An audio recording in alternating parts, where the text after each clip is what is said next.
ہماری کہانی کا آغاز اس ایک چیز سے ہوتا ہے جسے روز صبح آپ آئینے میں دیکھتے ہیں، لیکن شاید ہی کبھی آپ نے غور کیا ہو۔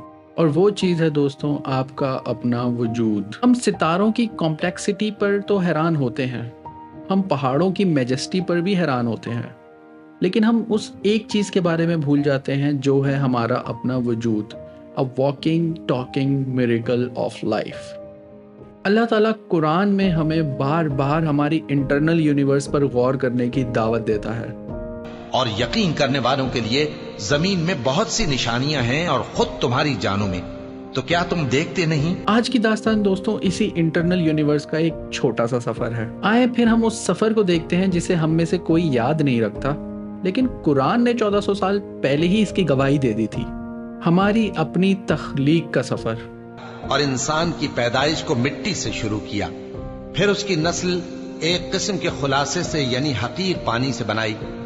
ایک ایسی حقیر شروعات، اور پھر اس ایک ڈراپ سے ایک الکاہ بنتا ہے جس نے انسان کو خون کی پھٹکی سے بنایا۔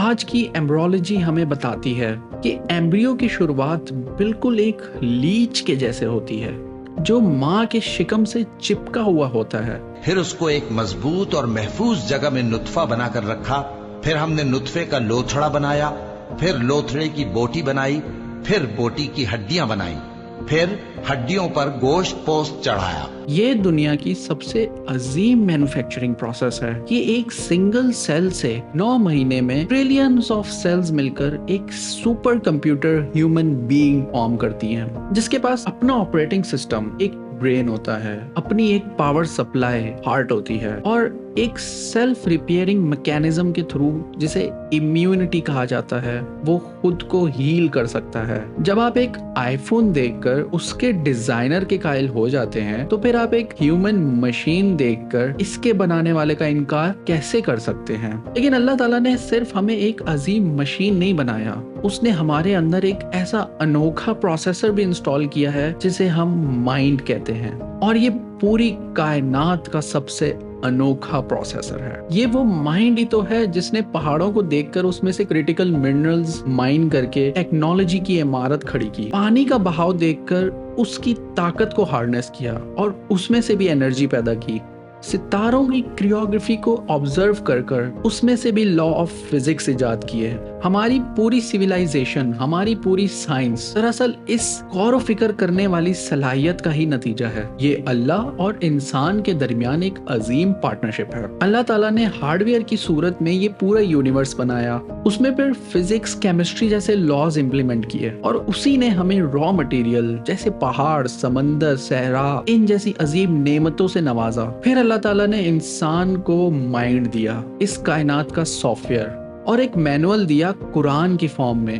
اور کہا کہ جا کے کائنات کو ایکسپلور کرو، غور و فکر کرو، اور اس میں موجود رازوں کو ڈیکوڈ کرو۔ ہماری ٹیکنالوجی اللہ تعالیٰ کے نظام کی ریبیلیس نہیں ہے، یہ تو صرف اس کے نظام کو ڈسکور کرنے کا نتیجہ ہے۔ ہر سائنٹسٹ جو کوئی نیا قانون دریافت کرتا ہے وہ انجانے میں اللہ کے اس عظیم ڈیزائن کی ایک اور نشانی کو دریافت کر رہا ہوتا ہے، اور آخر میں اللہ تعالیٰ نے اس جسم اور اس دماغ کے ہارڈ ویئر اور سافٹ ویئر کے اندر سب سے عظیم، سب سے پر اسرار سورس آف انرجی ڈالی ہے، ایک ایسی چیز جسے سائنس کبھی میجر نہیں کر سکتی۔ سورہ الاسراء آیت نمبر 85۔ ان سے روح کے بارے میں سوال کرتے ہیں، کہہ دو کہ وہ میرے پروردگار کا ایک حکم ہے، اور تمہیں علم میں سے بہت تھوڑا سا دیا گیا ہے۔ یہ ایک ڈیوائن اسپارک ہے، یہ ایز ابو کا وہ قطرہ ہے جو بلو کے اس مٹی کے پتلے میں ڈالا گیا ہے۔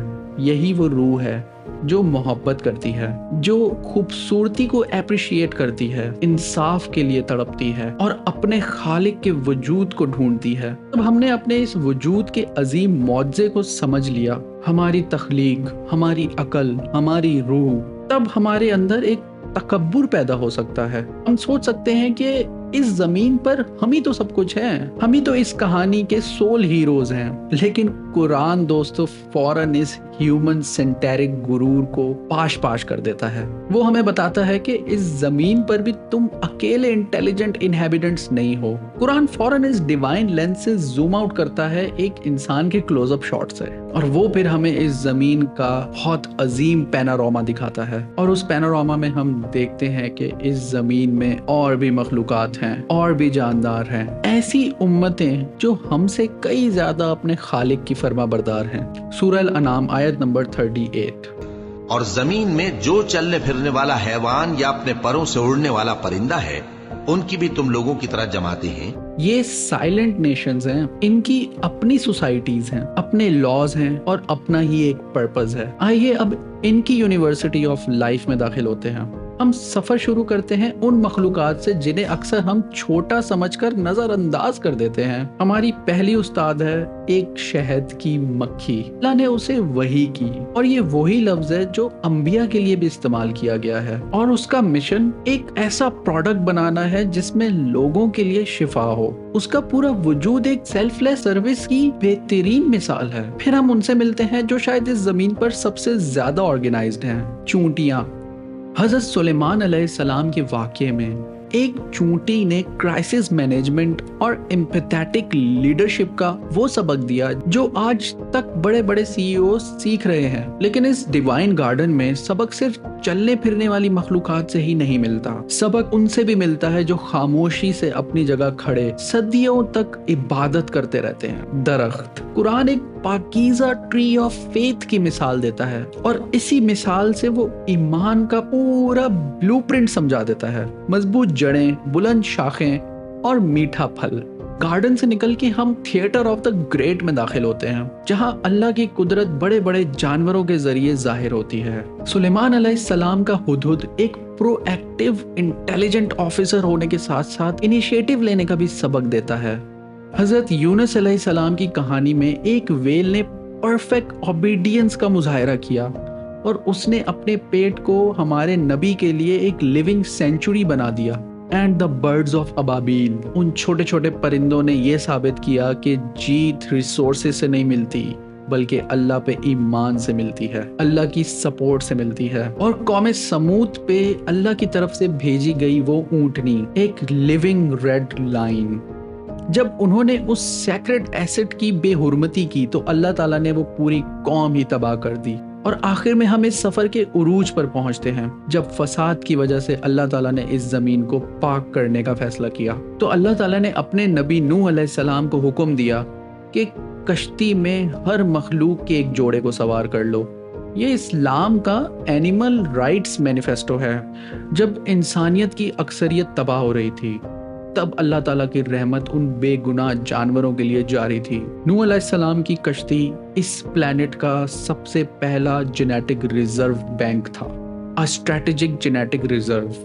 اللہ انسانیت کو پیغام دے رہا تھا کہ وہ اس سسٹم کا مالک نہیں، صرف ایک حصہ ہے، ایک سٹیورڈ ہے۔ اللہ تعالیٰ نے ہر گیلیکسی کو ایک یونیک پیٹرن دیا، اس نے ہر جاندار بھلے ہی وہ درخت ہی کیوں نہ ہو اسے ایک یونیک پرپس دیا، اور پھر اس نے آپ کو، اپنی سب سے عظیم مخلوق کو، ایک عظیم امانت کے ساتھ اپنا عظیم ترین سگنیچر دیا، آپ کے فنگر پرنٹس۔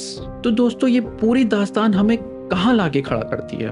یہ ہمیں ایک عظیم محفل سما میں لا کھڑا کرتی ہے، sacred gathering of soulful music, جہاں شہد کی مکھی ایک سیلف لیس ذکر کر رہی ہے، ایک چونٹی اپنی ایمپیتھیٹک لیڈرشپ کی حمد پڑھ رہی ہے، ایک درخت اپنی جگہ کھڑا صبر اور توحید کی حال میں ہے، ایک مچھلی، ایک پرندہ، ایک اونٹنی، سب اپنے خالق کے لکھے ہوئے کلام کو اپنی اپنی زبانوں میں پوری پرفیکشن سے گا رہے ہیں۔